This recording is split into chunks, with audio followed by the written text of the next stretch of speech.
Hi there, this is Angie Carpenter, Islip Town Supervisor, asking you to join me today in visiting with Eric Alexander of Vision Long Island.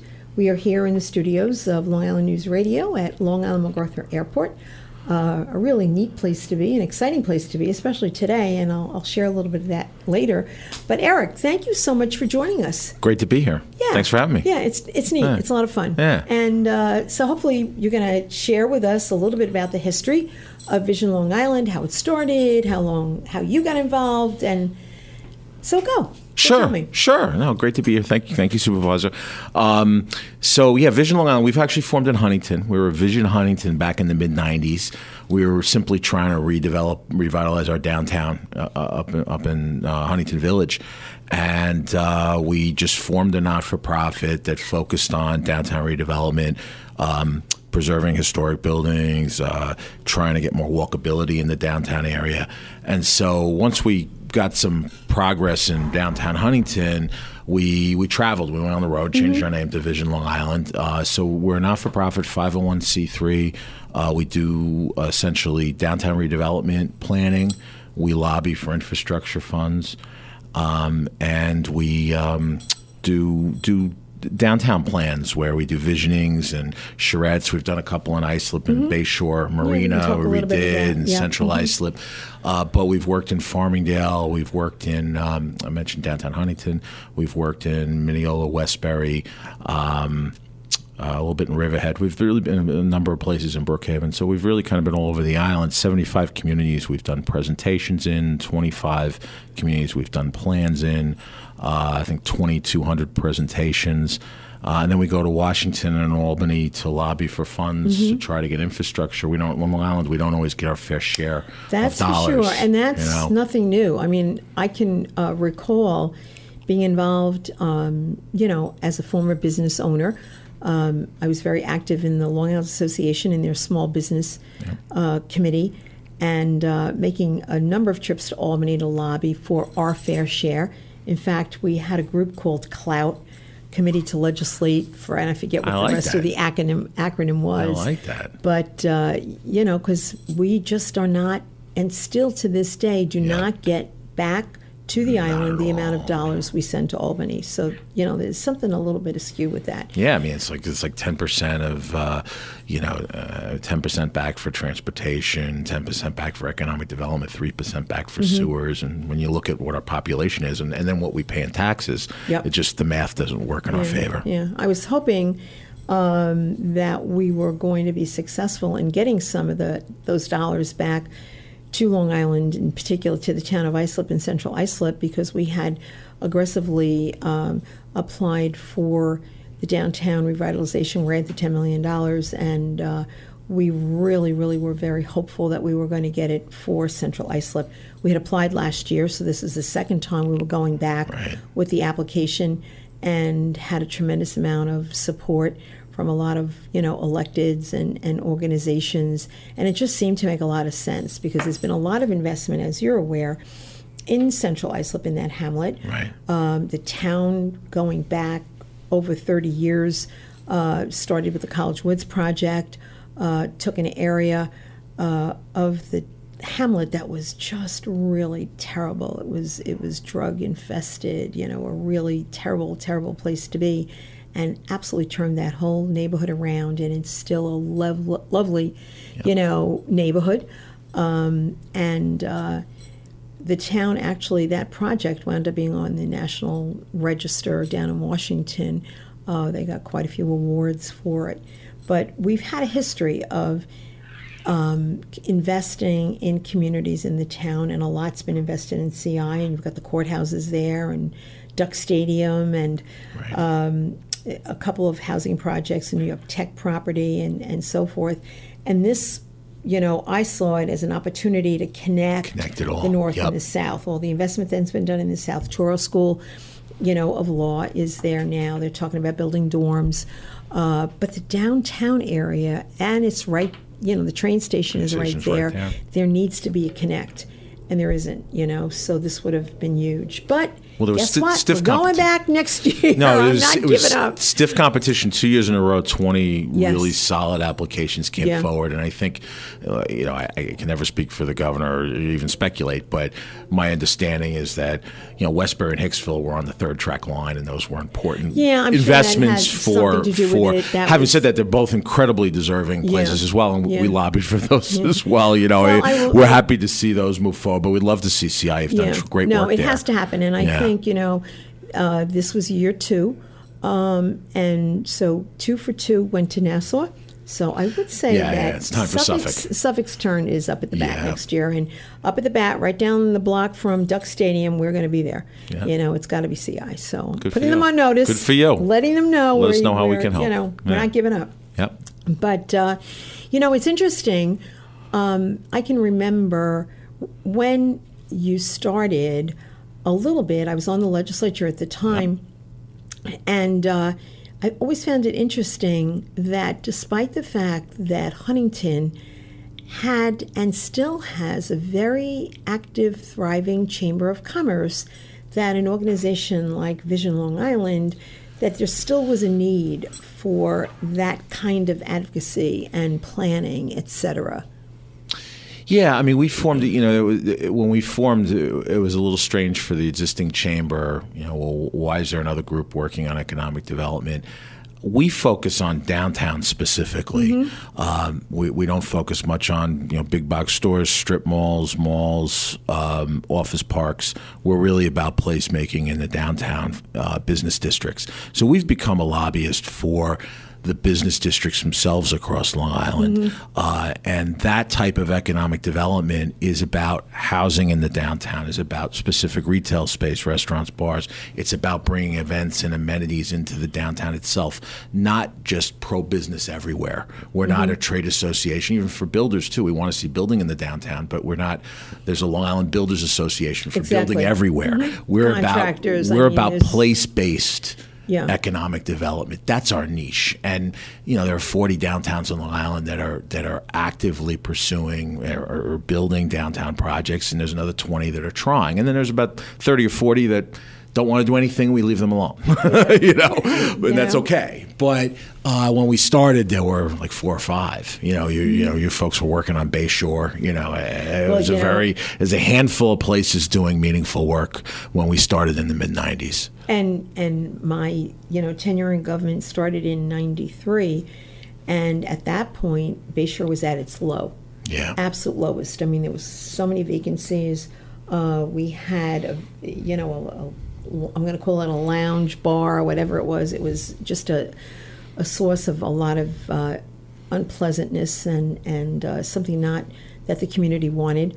There was a R-rated movie theater or worse, Right. more like X movie theater in the downtown. There was a lot that was not good about downtown Bayshore. And I can remember, going to the chamber meeting every single month with the then town councilman Brian Ferriggiari, who, great guy. worked doggedly. He really, really did. And we got a lot done, bringing Toro School of Health Sciences to the downtown was huge. And that was a bit of a stretch with the legislature getting them to embrace the concept of that, because at the time the county owned the building and there was still a bit of debt left on the building. So we had to make the case for why this was a good economic generator for the county, not just, for the hamlet of Bayshore. The uses in that building, the county had some public safety in there. They had social services. There was drug counseling at one point, health center, a number of other uses that were really not conducive to the downtown area. So getting this turned around was a linchpin, I think, and the community embraced it. They came forward. As I'm sure you see in communities across the area that you work with, these downtowns, it's getting that buy-in from them, getting them to embrace it and come forward. So we are at a point where we need to take a break, so we'll come back and talk about some of those other communities doing what Bayshore did, and many more will do across this island with the help of Vision. Thank you. Thanks.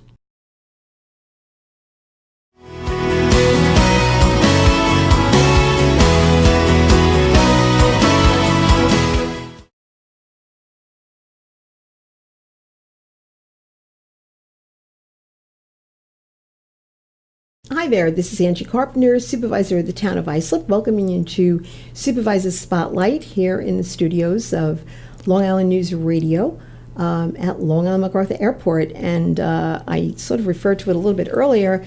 Exciting day here at the airport today. Earlier today we had the inaugural flight of Frontier Airlines, their first flight out of Islip. They went to Orlando, full flight, totally full. And it was kind of exciting. The ribbon cutting was done by a family of 6, mom, dad, and 4 kids that were heading to Orlando, and they were the first ones to book that particular flight. So the commissioner, Shelley LaRose Arkin, who's doing a fine job, by the way, thought it'd be kind of neat to invite them to do it. So they didn't even know that until this morning, and they paged them, please come to the counter, So they came and we told them, and the kids were excited. It was really cool. That's great. So it's a big thing for us here at the airport. And when you talk about economic development, in downtowns and across the region, not just in the town or the county for that matter, a vibrant airport with flights in and out is important to the business community, important to the downtowns, that they can make those connections. And, someone commented on the Facebook post today that they were thrilled not to have to go to JFK or LaGuardia, and trying to get that message out to people has been a little difficult. But now with all of the publicity and just the sheer chatter about what's happening and the excitement, I think it's going to change. But when we took a break, we talked a little bit about the downtown of Bayshore. Tell me some of the other communities, hamlets, downtowns you're working with that are kind of similar, that we could draw a parallel to. Yeah, I mean, we've done a lot of work in downtown Farmingdale, really redeveloped it. I mean, a part of it is filling a lot of vacancies down there. There were 26 vacancies, and then we got 400 units of housing approved in short order. And then once the shovel was in the ground for the first project, within 6 months, 23 of those 26 vacancies were filled. So if you go to downtown Farmingdale, there's restaurants, there's coffee shops, craft beer place, the whole meters. thing. Yeah, it's true. There's parking meters. We have to talk about. So, but that has been an exciting one. I think, Mineola, Westbury, Valley Stream, Great Neck Plaza. Those are some great Nassau examples in Suffolk. I think Port Jeff is doing a great job. Huntington Village, as I mentioned before, Riverhead also, and of course, Bayshore and what you've done. So there's quite a few. I think I was talking to someone earlier, and they said, the subject of parking came up, and they said, you want to have a parking problem. Yes. If you have a lot going on and people want to be there and they can't find a place to park, that's cool. That shows demand. Exactly. Yeah. And then you need parking management, which was what, we've done in Bayshore, and it really, really works. And most people who, are open-minded and really business-focused realize that, you've got to have turnover of parking spaces. You can't have someone park there literally, for the day or overnight. You've got to provide that opportunity for turnover, for deliveries, if nothing else, Well, Huntington has gone through the parking meter experience in recent time, put those in. Port Jeff has put them in. I think there are other. Patchogue's gone through it. So I think you need to have them. Great Neck Plaza has them. All the places that have activity, are moving in that direction if they're not there yet. And it's interesting, too, because some of the very people that are opponents of the parking meters, are saying it's killing business and everything. However, within the next 6 months, we have about 6 more restaurants and bars scheduled to open. Yep. Another 300 apartments online going to happen. Yep. And, the chamber initially was very, very supportive of a parking management program. We started at the train station, down at the marina in Bayshore, down at Maple Avenue and so forth. And it was important because you got the ferry terminal there. Yep. And you had people literally parking for weeks on end, tying up parking spaces. Yeah, you got to get the rotation. You have to have that. So that movement is happening now. And even though you have parking meters, businesses are not saying, I'm not going to come there now because there's parking meters. They're coming because they know that you've addressed it, and in a very logical way. And it's been a flexible program. We've made some adjustments as we've gone along, listening to the residents and their concerns. All the backlots are free up until 6. The meters start at 6 at night. But it's interesting, too, that not all hamlets are blessed with an abundance of municipal parking surrounding it. Bayshore is totally surrounded by municipal parking lots that are paid for and maintained, plowed, paved, etc., by tax dollars generated by all of the residents in the entire township. Right. If you take Bayshore, which is next to a hamlet like West Islip, when a restaurant opens in West Islip, there is no downtown. They're in a strip shopping center, Yep. or they're on a separate site. Bacito from Huntington is coming to West Islip now. They've got That's their right. own private parking lot that they pay taxes for. There's another restaurant down the road, Primy. They're on a big site with their own parking. So they're paying for parking in essence themselves in their taxes, and they're plowing it, they're paving it. We aren't, Right. But in Bayshore and some of the other hamlets, Islip too, although Islip does not have the abundance of back parking that Bayshore does. Right. And, and that's something that people, when you point it out to them, they go, oh yeah, kind of that makes sense now, I mean, there's only 3 places on Long Island that really have completely thriving downtowns that are not a village, right? So there's Huntington Village, there's Bayshore, and there's Riverhead. Right, The none of the rest, villages. all the other thriving villages and downtown areas are village governments. So the fact that you're managing a place with a lot of your, town dollars, you're managing that business district on I imagine a weekly basis, if not a daily basis, and there's a lot to it. And I think, hats off to you for making sure there was parking in the first place as far as proper planning to ensure there was some public parking. But secondly, to put a management plan in place. And that's tough to do. And there's a transition you got to go through with that. And that's what you're in the middle of. I was lucky, I have to tell you, because the program has been in place for it actually started before I got there, and kudos to the town board. At the time, it was approved unanimously, even though some have forgotten that are there now. But it was approved unanimously. Well, the town board members agreed that it needed to be done. And Councilman Cochran was willing to, take up the baton and say, okay, I'll be the face of this. Right. I'll do what needs to be done. I'll go to the meetings. And there were many, many meetings, chamber meetings and other civics that he attended and answered questions, and members of traffic safety and so forth attended with him and listened to residents and made the adjustments. So, it's important for people to understand, and we are trying to reinvest back, down in the train station parking lot. The Bayshore train station parking lot has gotten more attention than any of the train station parking lot. We've just finished an underground sprinkler system. So the Beautification Society that wants to do plantings now will feel they can because they'll be watered, security, cameras, and lighting, everything else, is, if it's not already been done, is planned to be done. And part of that is because we've got the revenue that has been generated from the parking. Yeah, that's exactly what you should be doing. Yeah.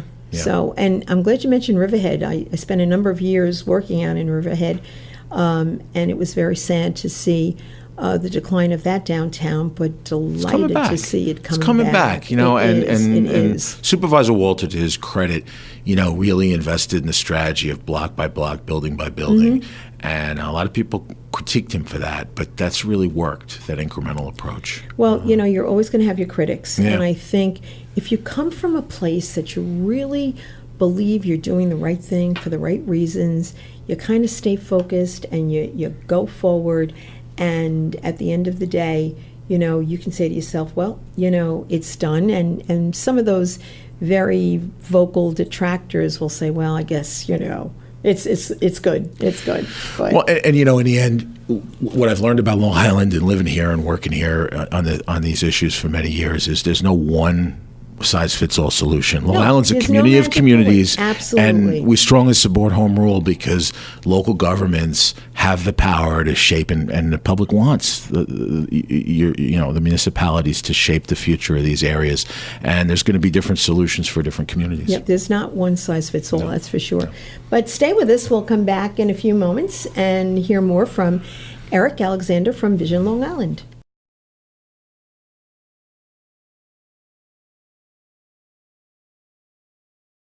Here we are in the studios at Long Island MacArthur Airport for Long Island News Radio. I'm Angie Carpenter, Town of Islip Supervisor, here with our Supervisor Spotlight radio/TV show. And with us today in the studios, we have Eric Alexander, who is the Executive Director. Is that your Just Director. Just Director Just simple. of Vision Long Island, Yep. which really has been a wonderful organization to advocate for projects on the island, particularly with a focus on the downtowns, but not just downtowns, Right. you know, and I know you've been a strong advocate, you've been supportive. Sometimes it's very difficult to get people to understand how investing in infrastructure Yep. everything is tied together. You can't neglect your roads and your bridges and your, buildings. You really need to invest in those kinds of things. Otherwise, it comes back to bite you. Yep. So you've been a great, strong advocate for that, and we really appreciate that. And projects too. I think it's important. I know we've had a couple of big projects coming, down the pike here in the town of Islip. One is not in the town, but rather in Brookhaven, and that's the Ronkonkoma Hub project. But it is right there, right on the border of the town, and on the north side of the railroad, and we've kind of got a part of that. So what happens there is certainly going to impact us here at the airport, 1,500 apartments, and that seems to be moving along. And then the latest thing that the town did approve, and you were a very strong advocate for, and we really appreciated you, along with the Long Island Regional Planning Council, the LIA, Libby, many groups came forward supporting the project, and that's Heartland. There were those that thought it was the absolute best thing in the world, and those that thought just the opposite. And it was difficult for the town, and it's been a long time.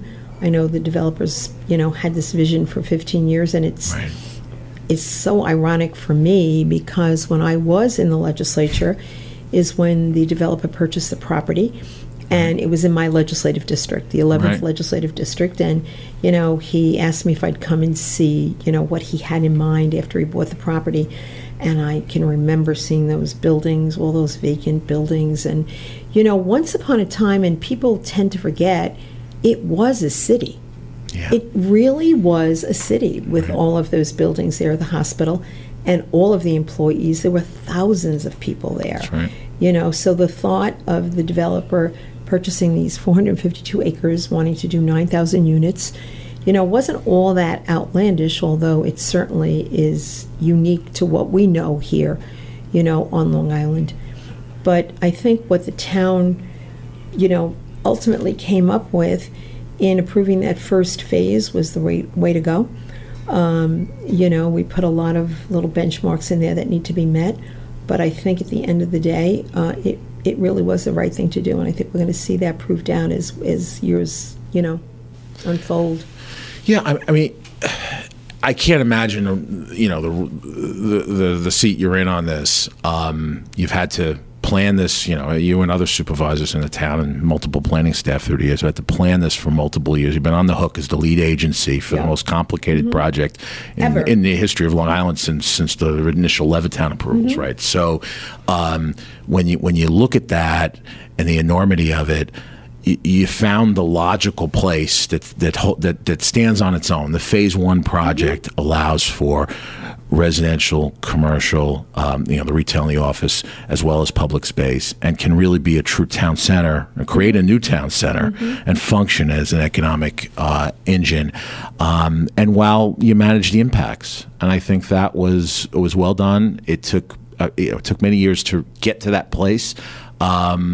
And I'm sure you got heat from all sides. But gladly, the Brentwood community, from our read, the Brentwood community was supportive. A lot of people outside of Brentwood were not. But at least you have the sense that the community that's most impacted was in your corner on this. And I think that was something we're always very bottom up in how we approach these plans. And a lot of the Brentwood folks we spoke to and worked with through the years have been supportive of this project. So, I think they're happy with your decision. So, and we really were very fortunate, about oh, not quite 2 years ago, but, we made a little bit of a change in the planning department. And the planning commissioner, Ron Meyer, I think has what was needed finally to have somebody like kind of corral everything Right. and say, come on, we really have to do something here now, Right. And he had the courage, the stick-to-itiveness, if you will. The developer, I would say, with all due respect, could be a little high maintenance, but our planning commissioner, Ron, took phone calls, nights, weekends, Right. had the patience to say, no, this is, what we need to do, and this is why, and so forth, and so on. And I think that, absent that kind of leadership in the department, a planning board, that their recommendation was to do phase one. They too did their due diligence in their recommendation. I think that was all really very, very important, and I give him credit. He and his staff really worked very, very hard. And then the town board, the fact that they worked closely with the commissioner at the very end in reviewing, which way to go and how to approach it all, made a very judicious decision. And the fact that it was unanimous on the part Right. of the town board members, I think, was very, very telling, And sent the right message. I mean, the largest project, again, since Levittown, approved unanimously, approved with local community support as far as Brentwood. And really, you have, a mix. Now, some folks may say we want a little more affordable housing in there, and certainly our organization could say that. Some folks could say, and we'd like to see some secure, you want to secure that there are local jobs in this absolutely. equation. Oh, So you got to there's make no sure. doubt. So there are There's no some doubt. unfinished business to address And it will. moving And it forward. will be. Mhm. But the thing can get started as opposed to 15 years of more planning. Enough already. There's a Exactly. point where you have to move forward. And I know there are some folks on the county level saying, "Oh, well, let's look at it again, and let's go this way, let's go that way." And they had their opportunity to weigh in. They weighed in with some thoughtful things, and some things, quite frankly, you reduced the project, 2/3 on the residential and 3/4 on the commercial. Impacts people may talk about on traffic are radically reduced. Oh, absolutely. So you've done your And mitigation, at a certain level. Interesting. It's interesting too, because some of especially the neighboring towns, the town of Huntington, some of the elected officials came down and were very concerned about Comac Road Yep. in particular.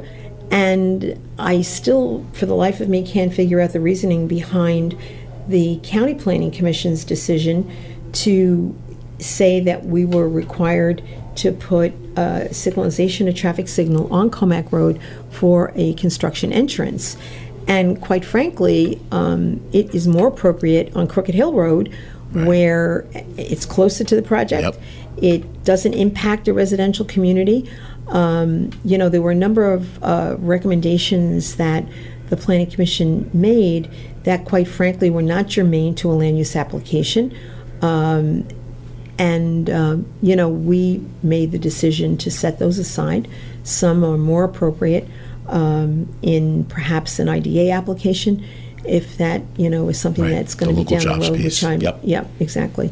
So That's why you have home rule, and that's why the laws it's are the way they are. important, Yep. Yeah. And again, like you said, this is a fraction of what was originally, the recommendation from a planning board that went to the county was for phase one.